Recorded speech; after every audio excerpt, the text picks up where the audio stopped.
Welcome to Hanging with the Hoopers podcast, where it's all about the attitude of leadership. Join us in welcoming our very special guest, Kevin Johnson.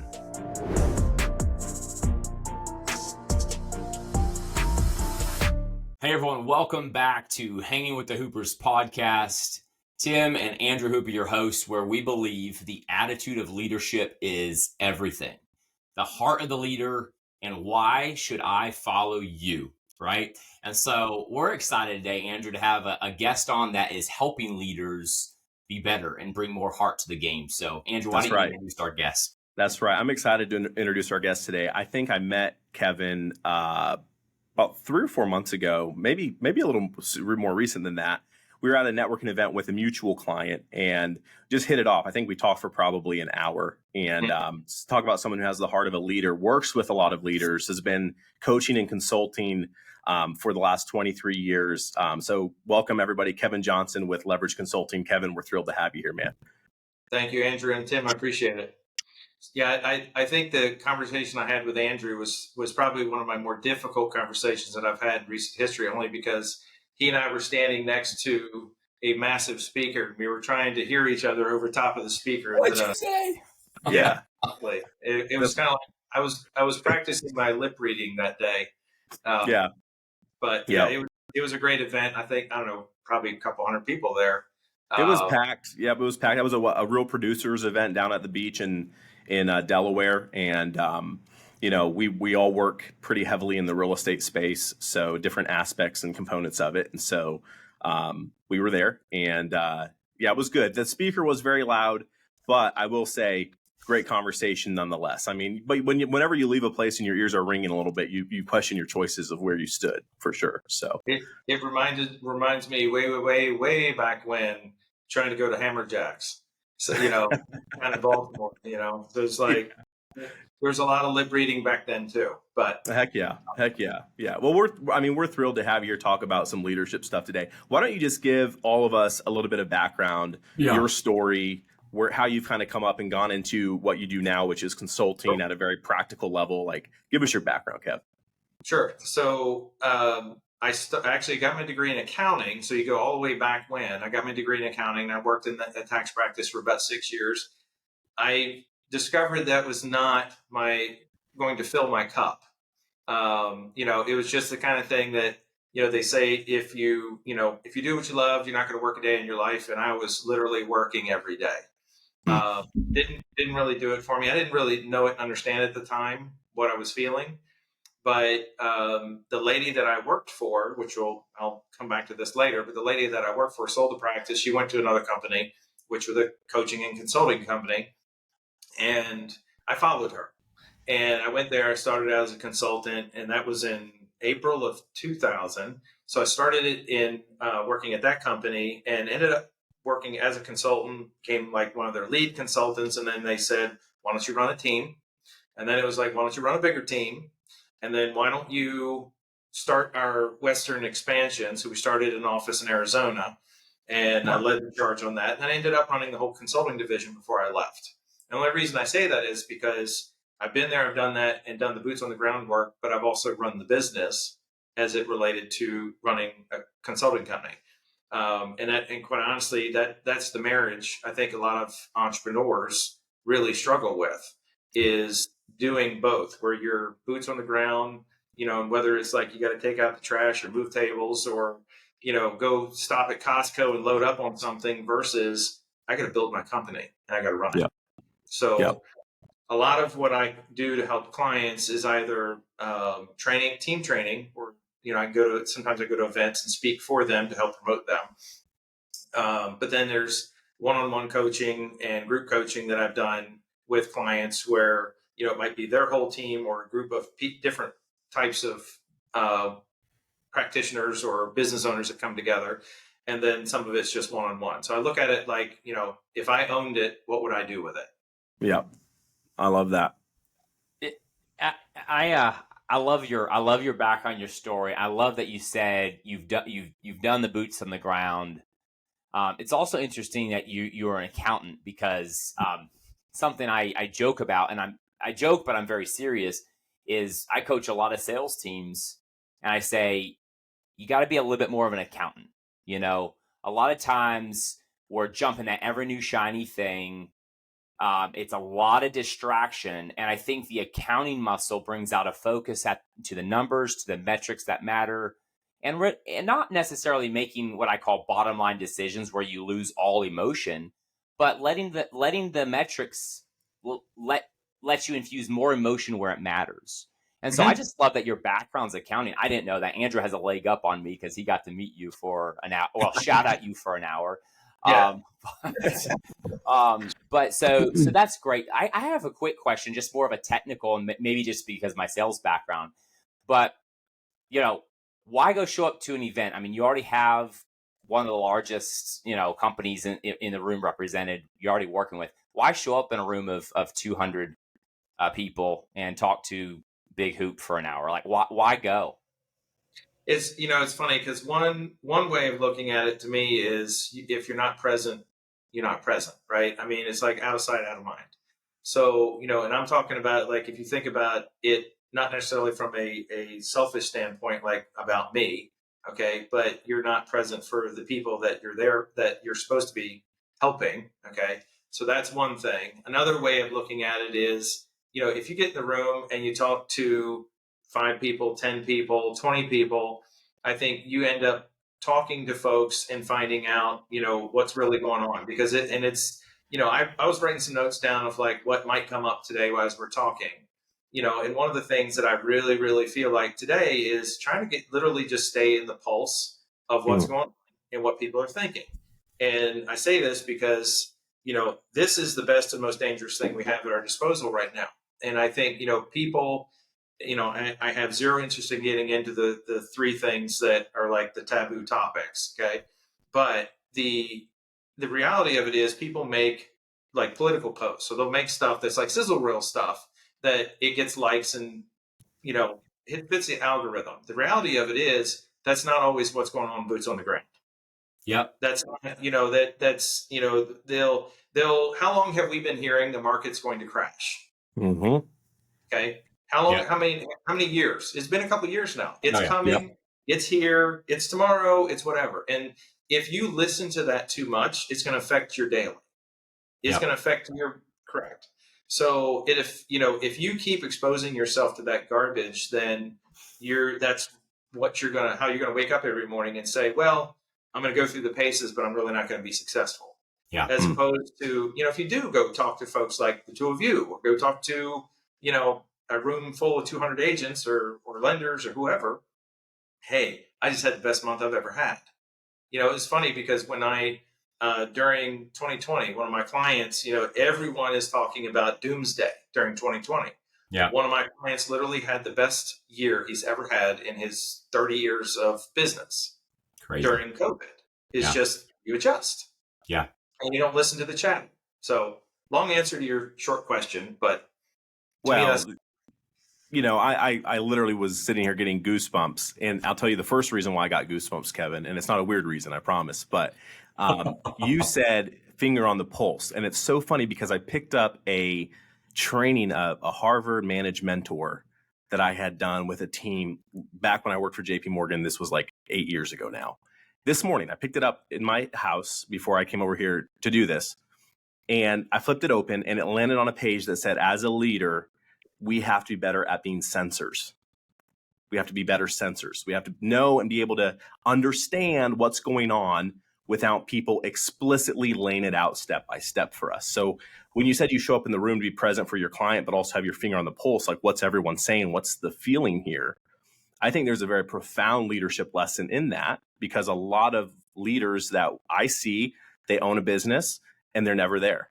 They're not present with their team. It's like, go do as I say, not as I do, right? So that's the first thing that gave me goosebumps. And then you moved into like showing up. And I think just showing up can mean so much. And we talk about like the RAS filter a lot in our brains and like staying top of mind. If you're not there, you're out of sight, out of mind. There's science to that, right? When you're there, you're having conversations, you become more top of mind. So let's go into that first, because you just brought a huge valuable leadership lesson right there. So talk about sensing, like finger on the pulse from a leadership perspective, because your consulting business is all over the country.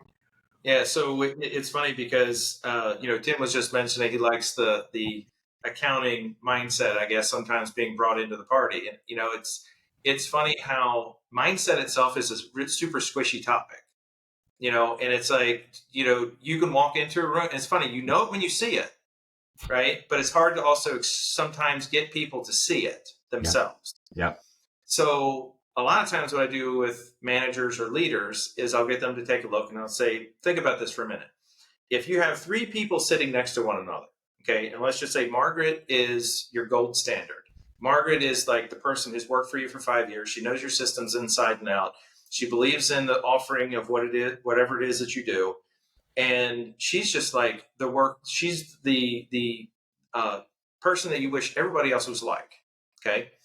So you get, let's just say hypothetically, you get 100% out of Margaret. You got Judy sitting next to Margaret, and Judy's got stuff going on in her life. It doesn't matter what it is. Okay. It might be, it might be somebody with cancer. Okay. Like it's a legit, like, they got some bad stuff going on. It could be that they have a problem child at home. It could be that, I was just talking about, maybe they spend too much time on TikTok and Instagram watching a bunch of negative reels, and that's the negativity in their life. Okay. Yeah. Yeah. Realistically speaking, you're only getting 50% out of Judy. Okay. So then you got the next person that's sitting next to them, and I don't know, we'll say that's Amy. Amy sitting next to them, she's got the new employee blood, got the new employee smell, right? She knows nothing wrong with this company. She believes in the offering. She believes in everything that we do. She doesn't really even understand the systems yet, but she wants to make a difference. Okay. She wants to make an impact. So in doing that, you're getting 110, 120%. And I know, like the accountant in me, there is no such thing, right? One person can't do that. But the funny part is if Margaret was the gold standard, okay, you're getting this. But we all know when we meet that one person that has that extra energy, they get more stuff done. They work circles around other people. They are not the ones that find the problem in every solution, right? Right. So, it's interesting, Judy, you would need two Judys to equal one Margaret. When you start thinking about the numbers aspect, so mindset's a squishy topic, but when you really look at like outcomes, and that's one thing that I really I've taken a really hard focus with clients in the last couple of years, is a lot of people want systems, and systems are good to a point until you get to the but what ifs, right? Yeah. And and that's where I'd say a lot of people really got caught in it during 20 and 21 and so on with COVID, because there was no game plan for that. There is no system for this, right? Right. You got to be innovative. So, you would need two people, two Judys to be one Margaret, but yet Amy works circles around both of them. Okay. So, you think about cutting overhead, and I'm guessing like with your sales training as an example, you got Margaret who might, and I don't know, just for the sake of conversation, it might take her 4 hours in the sales cycle of talking to an individual to get something done. But yet you get Amy on the phone, and it's like, you sign up with us, you're going to kill it. This is a solution you need. What else do you need to know? Right. Like it's a whole sales conversation. Contagious. Yeah. Yeah. And it's just like her attitude.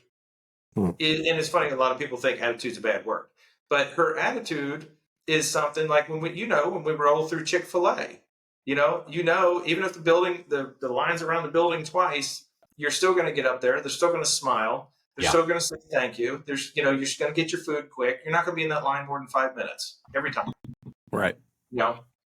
So, So I think I'm answering your question. It's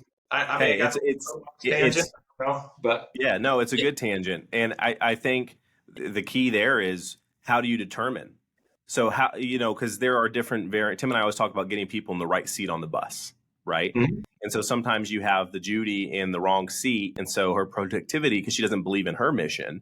Mm-hmm. And so I think that kind of goes into, I don't think, Kevin, you're sitting here saying, your people are looking at them as metrics. No, I think quite the opposite. I think you're saying go in there and understand what effort are they giving, where are they best suited, and then when it comes down to it, can you replace, can you do things? I know some leaders have to make tough decisions in a down market, and you probably get brought in a lot more in tough situations where it's like, what do I need to do here? Because it's hard for leaders to maybe detach when they need to.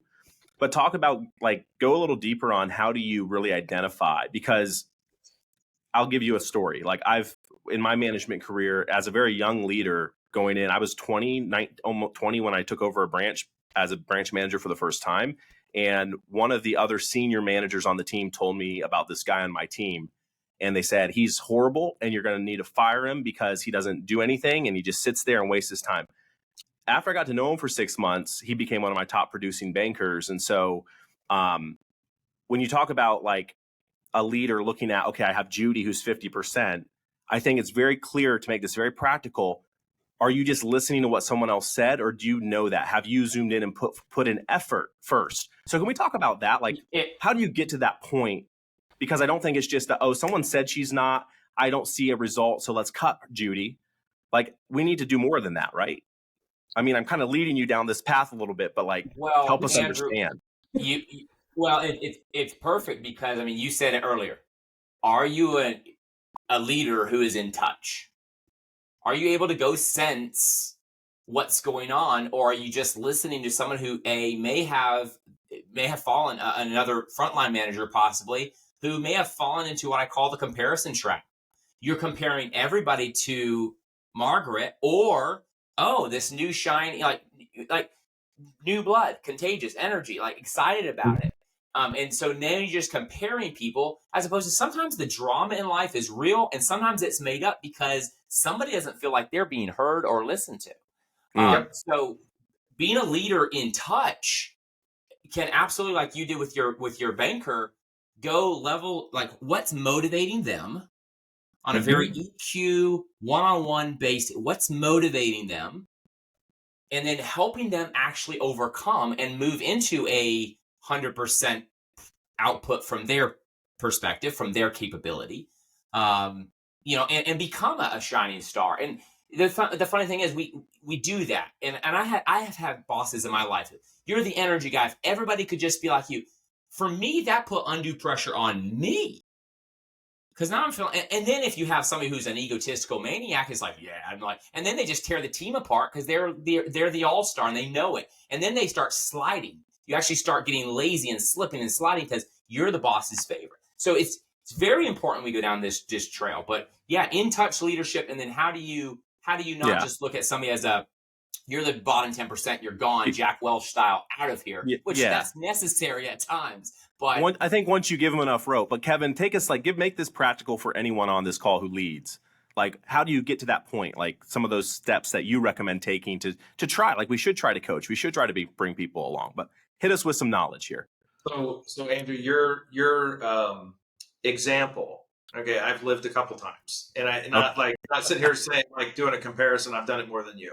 It's just I'm like, as you were talking, I'm like I'm in my mind naming names. Okay, and there was a handful of people that I've managed that and I it's funny because I was in that role and I always hated the word manage.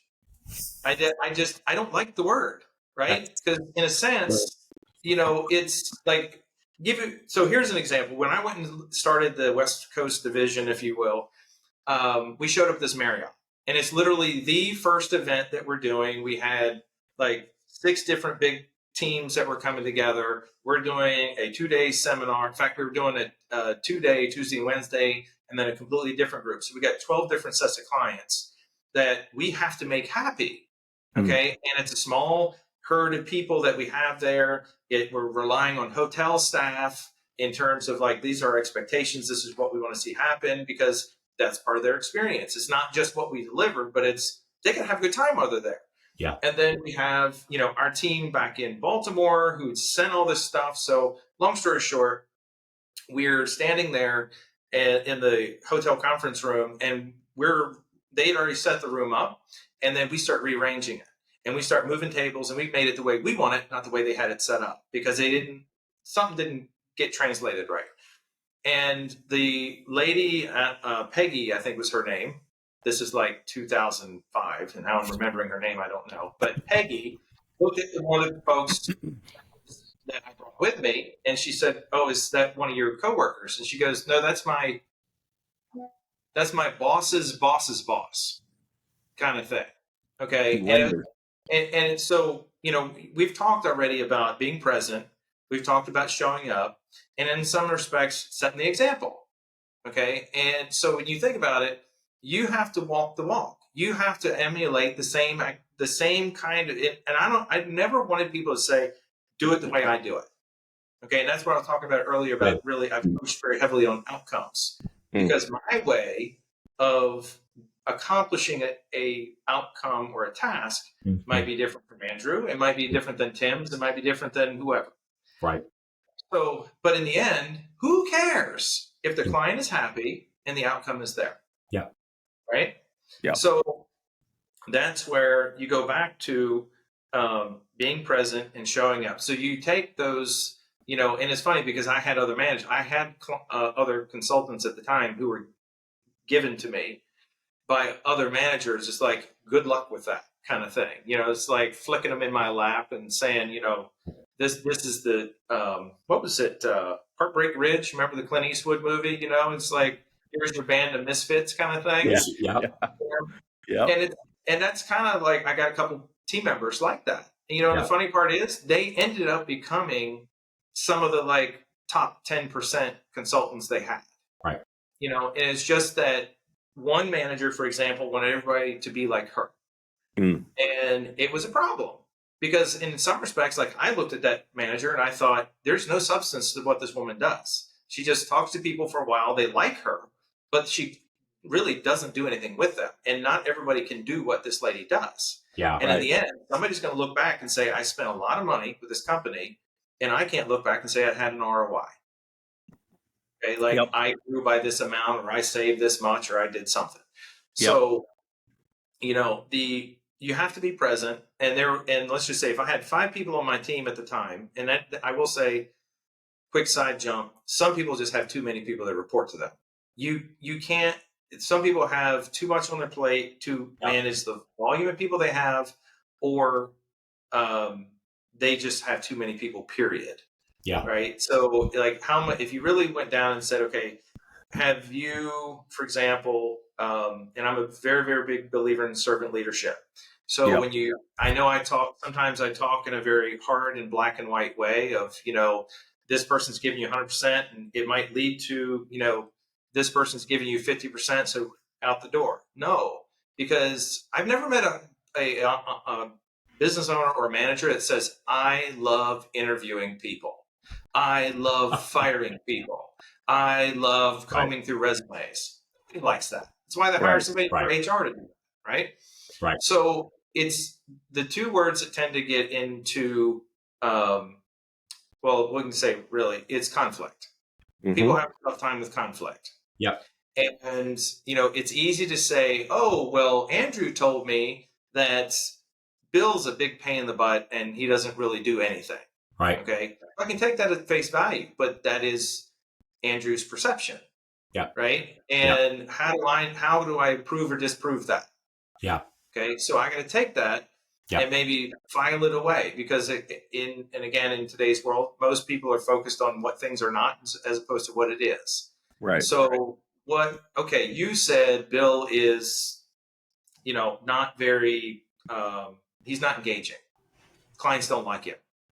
Okay. Well, are we comparing Bill to whoever, like this other manager I was talking about, who's chatty Cathy, talks to everybody, they all love her to death, but but in the end,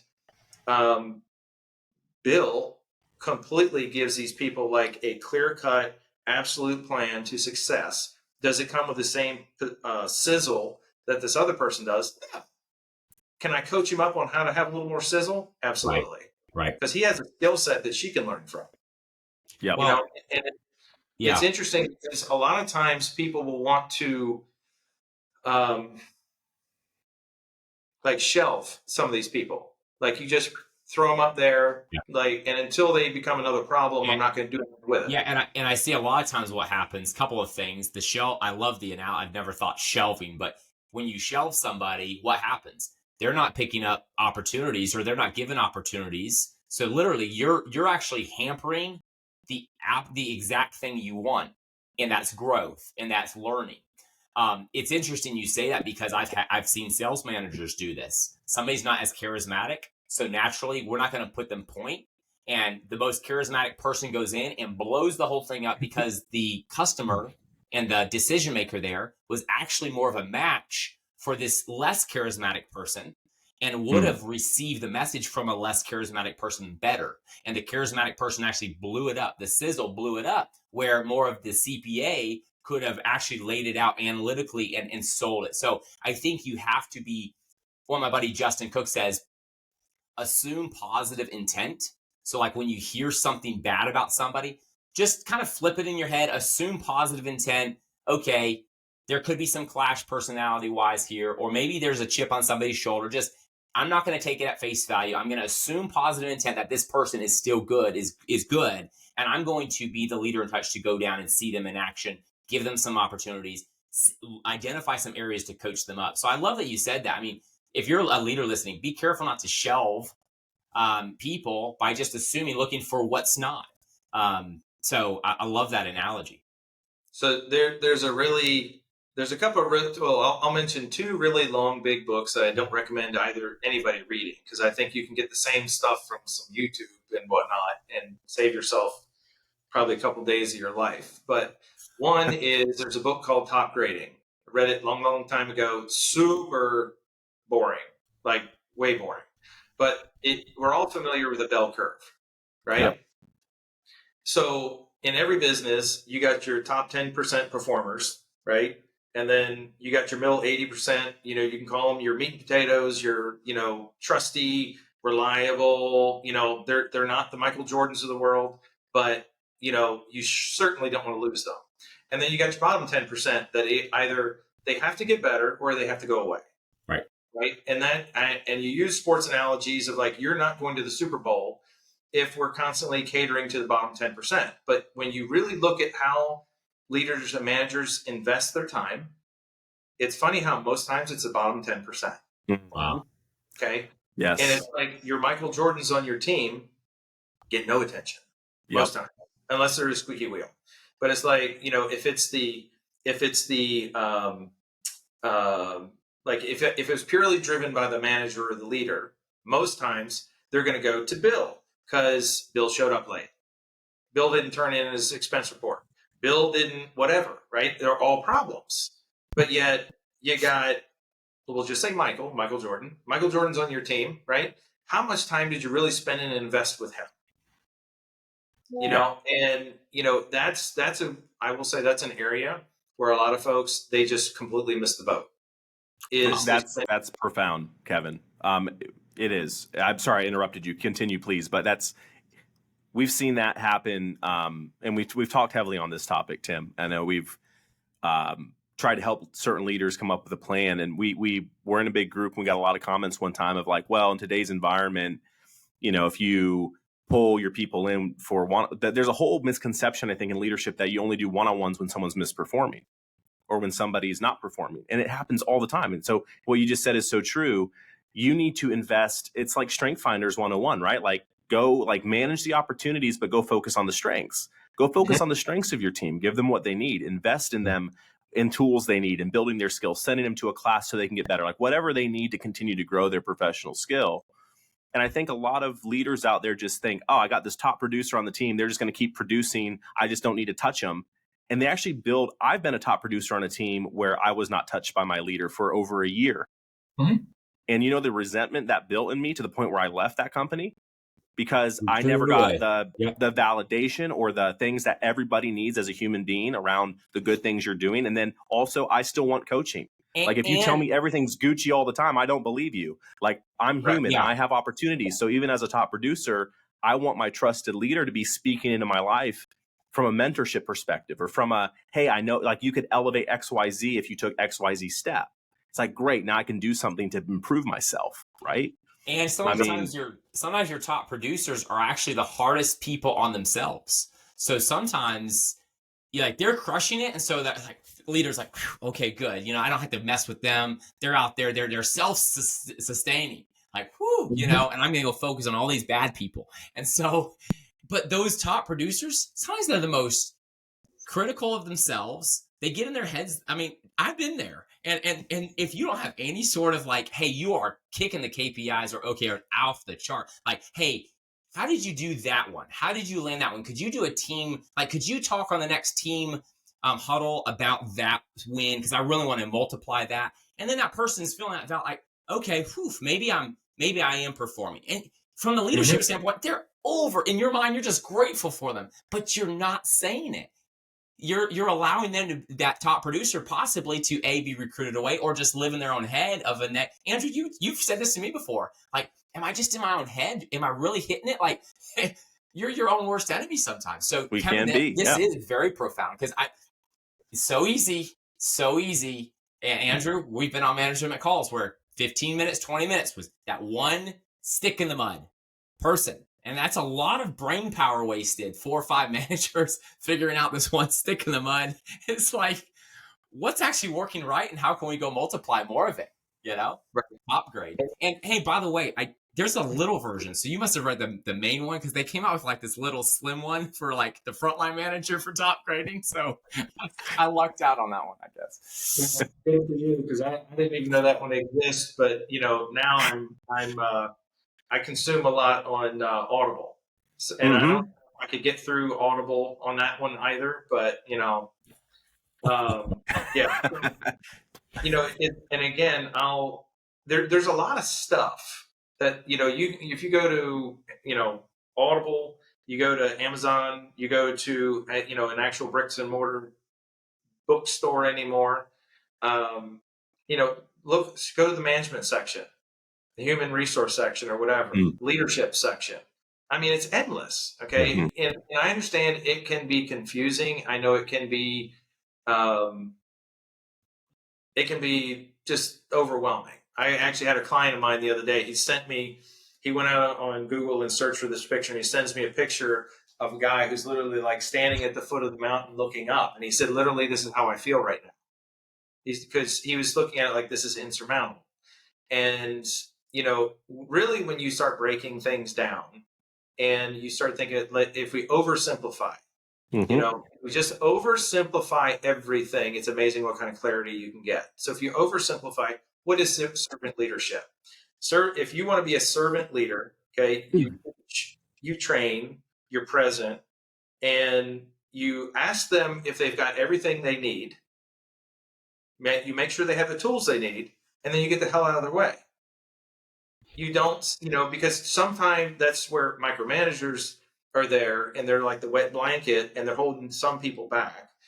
But yet, like you're talking about with the top players, okay, if you really went back and said, let's grade this as for Michael, okay, are we present? Well, that's a no, or don't even do a yes, no, do it on a scale of 1 to 10, okay?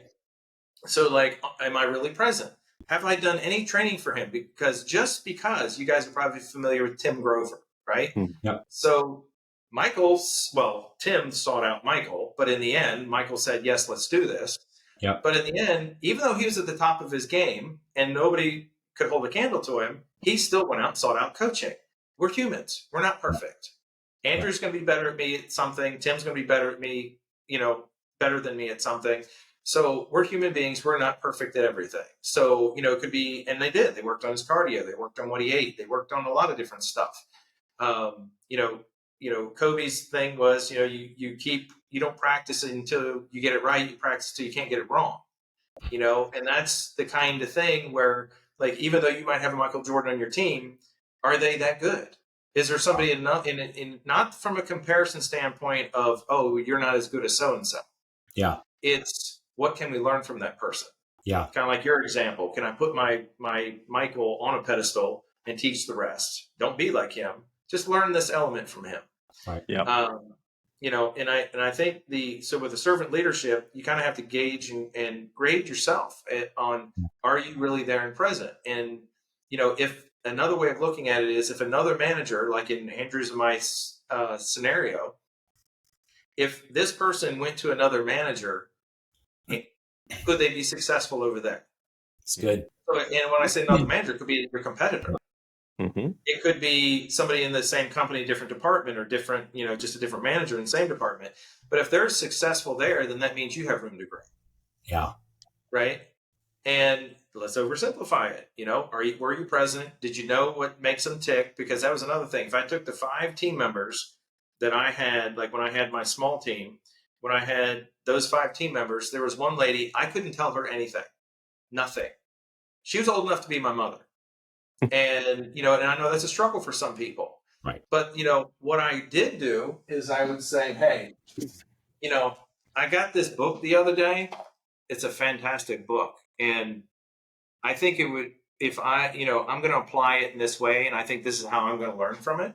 And I would just leave it on the corner of my desk. And the book would disappear. And 2 weeks later, she would come back and say, it's a really good book. And I agree with you. I think I'm going to do that. That's all I had to do with her. She was a top consultant on our team. I didn't have to cajole her or micromanage her or anything else. I gave her nuggets and little tidbits and things like that. And she would take and absorb those things and implement them. And that was it. The other piece of it is, which I've not mentioned with the servant leadership, is you always got to have their back. Mm-hmm. So go back to Andrew's example of, they said this guy is complete loser. Okay. It's amazing how much mileage you will gain with your team when you have their back. Wow. Yeah. If I had a mic drop button, I would hit that real quick and make a noise, but I don't. But that's a mic drop moment. I'm taking notes, and powerful. There we go. There you go. You know what? Something very, very profound you just said as well. And I think we forget that our people actually want to learn. People have, what does Stephen Covey said? We have a mind, and the mind inherently has a need to learn. Yep. Just like the body has a need to live, the mind has a need to learn. And sometimes as leaders, we become so tone deaf, or they've become tone deaf because we're the one doing all the talking. Every call, it's us talking. And usually it's that comparison. This person did this. I can't believe this. I saw this. I pulled up this report. And it's this intimidation, this motivate by fear tactic. Whereas we've not even backed up a little bit, stopped talking to say, maybe they need to hear this from somebody else. Maybe a book, just to your point, Kevin, and them getting the same benefit that I got from something. Maybe I'm not able to say it like Mark Sanborn in the Fred Factor, but if they'll read that, then boom, they might get where I'm trying to take the company's culture with customer service. So, and so that sort of healthy nurturing and coaching, I think it's kind of like what you said at the beginning of this podcast. The leaders who do that stuff, it's hard to really pin down exactly how they're doing it, but you know it when you walk in a company. It's the Chick-fil-A effect. You know it. You feel it. There's a book club going on. They have a vision board night as a company. It's like this leader is literally just these little nudge. They're leading from behind. They are that servant leadership, trying to make every way possible for their people to grasp and learn what they are grasping and learning themselves. They're leading by example. So I took down, Andrew, I say the one thing that you said, coaching, training, am I present? One thing I took down that I'm going to go work on, taking inventory myself right now, is asking, do you have everything you need? Yeah. That's my takeaway from today. That's huge. Yeah. Tim, when you say that, I think about an attorney I was talking to fairly recently, and he had hired somebody, and on the resume, they said they were good at ABC. And so when they got hired, he started with DEF. And then they quit. They weren't doing well, or he fired him. I can't remember. But the reason is we assume as leaders that some of our people know the ABCs, especially when we hire. And what you just said of like not taking gaps for granted, you have to ask, you have to be vulnerable. Yeah. Make sure that we haven't skipped some of the letters on our team and we're trying to drive a concept and they're still struggling with how to open their Outlook. You know what I mean? Like those types of things we can just lose. And so, Kevin, I love that you said simplify. Because sometimes if we just go back to like, what's the lowest common denominator? If you as a manager or leader just show up before your team at work every day, like right there, that builds credibility. Okay. So take some very simple things you can do every day. Just be consistent, ask that question, truly, and then when you get that feedback, do something about it. Like, don't just sit there and sit on it like a hen sitting on an egg. Like, go make it happen. Okay, you don't know how to use this tool. Let me get you the training you need. So yeah. If you don't mind, I literally, I could do a whole podcast with you guys on this one thing. We'll have you back. Well, and I'm not saying it to. I mean, I'm happy to, but I wasn't like leading on. But my point was, you just said, "Do you have everything?" Like that's the one thing you're going to do. And I think if everybody watching this took one thing from this video, and I guarantee you will move the needle as a manager if you do this one thing and get really good at it. Ask good questions. And it sounds oversimplified, okay, but I'll give you a couple examples of where people will change their outcomes if they ask better questions.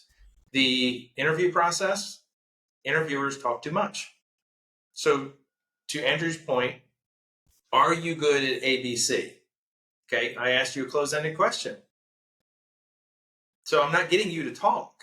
When you do an interview, you should be getting them to talk 80% of the time. If I'm the one talking the entire time, are you good at ABC? We do ABC all the time. And you just keep talking. I didn't learn anything about this candidate. Yeah. I should make them sweat more in this interview than when they actually work here. Right? So and then let's say you get them in and they're a manager. Do you have all the tools you need? You get them in as a manager. You have a problem.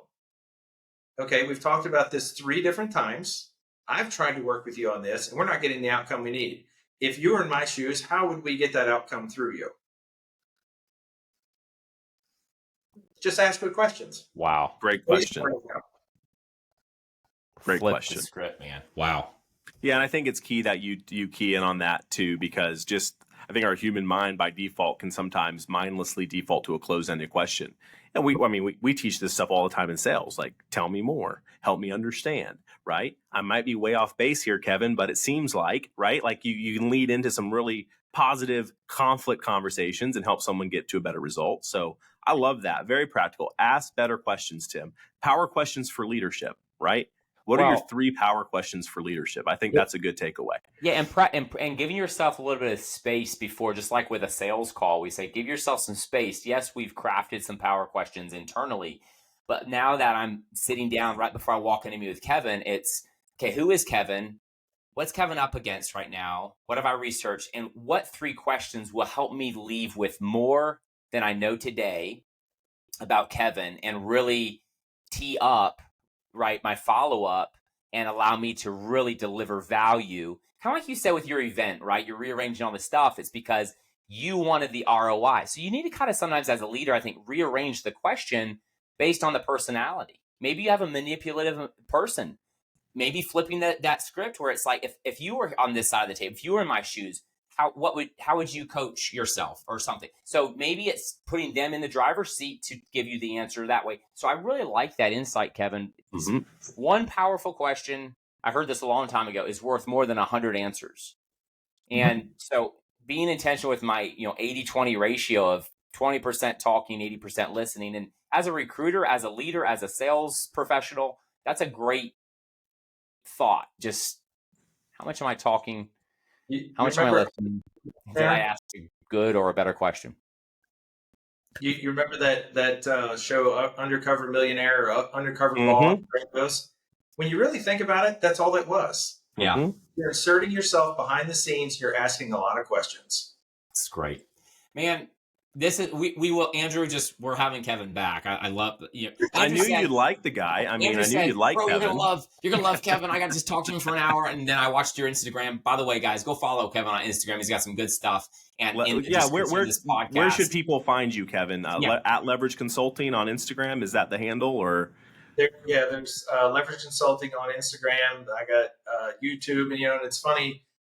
Just to play with all this, by the time this gets aired, I will have made a change with my video editor. And it was so funny because I'm going to do a couple of videos just off of interviewing this new candidate today, because it's a great example of I'm hiring this guy because he literally, as my other team leader said today, he did us dirty and told us everything that was wrong with our videos. Okay. And it was funny because that's what I'm looking for. I'm not looking for someone waiting to be told what to do. I want him, because he's the expert in this area, to tell me what needs to be done. Right. So, YouTube channel, Instagram, leverageforresults.com. That's my website where I've got links to all the Put social. all of it in the description, guys. Just look down below. Yep. And all right, so you just heard it from Kevin himself. You have permission to do people dirty. So Kevin, give us a golden nugget as we wrap this thing up. What would you leave us with today? Don't hire people to be you. Hire people that are your weakness. Boom. Mic drop.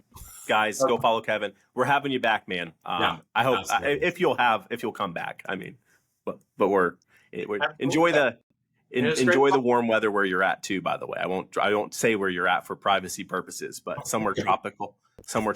Enjoy it. We're up here in the cold. Literally in what, 5 hours, I'm going to be in an airplane flying from Puerto Rico to Maryland. So there it is. I'm going from shorts to long pants and a coat. So there you go. I love Welcome it, man. back to the January Baltimore. Hey, thank you, Kevin. Andrew, great as always. And guys, we'll see you back next time. Subscribe. We'll see you next time. Turn that notification on. Share this podcast out with a leader you care about. Take care, guys.